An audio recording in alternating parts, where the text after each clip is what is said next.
Hi అండి, నమస్తే. Welcome back to our channel పుష్పాంజలి క్రియేషన్స్. ఈరోజు నేను మీకు ఈ వీడియోలో ఒక మంచి బ్రేక్ఫాస్ట్ రెసిపీని ఎలా చేయాలో చూపించబోతున్నా. అదే అండి మన ఎగ్ సేమియా. సో దానికోసం ముందుగా ఒక ప్యాన్ తీసుకొని 1 టేబుల్ స్పూన్ వరకు ఆయిల్ తీసుకొని, అలాగే 1 కప్ ఆఫ్ సేమియాని కూడా తీసుకొని గోల్డెన్ షేడ్ వచ్చేంత వరకు ఇలా ఫ్రై చేయండి. కలుపుతూ ఫ్రై చేయండి. ఇలా కలుపుతూ ఫ్రై చేయడం వల్ల ఈవెన్గా ఫ్రై అవుతాయండి. ఇలా ఫ్రై అయిన సేమియాలో 3 కప్స్ వరకు వాటర్ని తీసుకొని ఒక్కసారి కలుపుకొని హాఫ్ స్పూన్ వరకు సాల్ట్ని కూడా యాడ్ చేసుకొని మూత పెట్టుకొని ఒక 2 మినిట్స్ పాటు ఉడికించుకోవాలి. సో ఇలా 2 మినిట్స్ తర్వాత మళ్ళీ మూత తీసి మొత్తం ఒకసారి కలిపేసుకోవాలండి. ఇలా కలిపేసుకున్న తర్వాత మళ్ళీ ఒకసారి మూత పెట్టుకొని సేమియా అనేది 80% వరకు కుక్ అయ్యేంత వరకు ఉడికించుకోవాలండి. సో ఇక్కడ 80% అంతవరకు సేమియా అనేది ఉడికిపోయిందండి. చూసారా?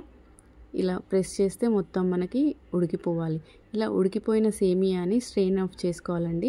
ఇలా స్ట్రెయిన్ చేసుకున్న తర్వాత ఇమీడియట్గా కోల్డ్ వాటర్ని సేమియా పైన ఇలా పోసుకోవాలి. ఇలా పోసుకోవడం వల్ల సేమియాకున్న హాట్నెస్ అంతా పోయి సేమియా అనేది మెత్తబడకుండా మనకి ఇలా పొడి పొడిగా వస్తుంది. చూసారా ఇక్కడ సేమియా అనేది ఎంత పొడి పొడిగా ఉందో.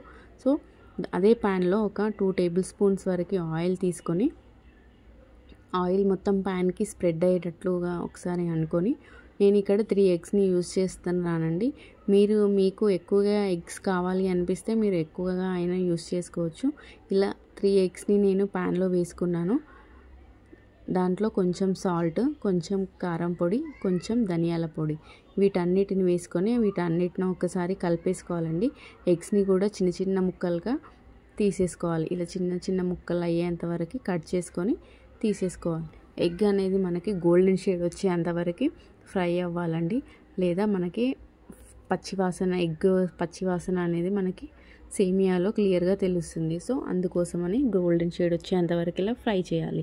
ఫ్రై చేసిన వాటిని పక్కన పెట్టుకొని అదే ప్యాన్లో ఒక 2 టేబుల్ స్పూన్ వరకు ఆయిల్ తీసుకొని 1 మీడియం సైజ్ ఆనియన్ని అండ్ అలాగే 2 పచ్చిమిర్చిని కూడా వేసుకొని ఈవెన్గా ఫ్రై చేసుకోవాలి. ఇలా ఫ్రై చేసుకున్న దాంట్లో 2 టేబుల్ స్పూన్స్ వరకు క్యారెట్ని కూడా తీసుకొని ఫ్రై చేయండి. మీ ఇంట్లో కనుక బీన్స్ అలాగే క్యాప్సికమ్ కూడా ఉంటే అవి కూడా వేసుకొని ఫ్రై చేసుకోండి.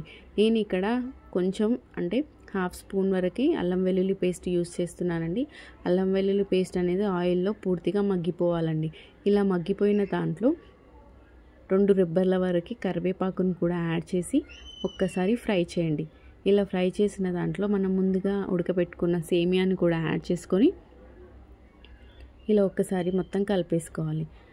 ఇక్కడ హాఫ్ స్పూన్ వరకు కారం, హాఫ్ స్పూన్ ఉప్పు, హాఫ్ స్పూన్ ధనియాల పొడి, హాఫ్ స్పూన్ మిరియాల పొడి.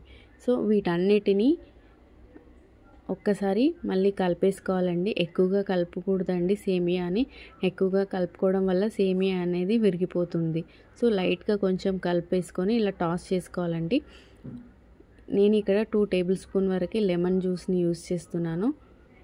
ఇలా నిమ్మకాయ రసం వేసుకోవడం వల్ల సేమియాకి భలే టేస్ట్ వస్తుందండి.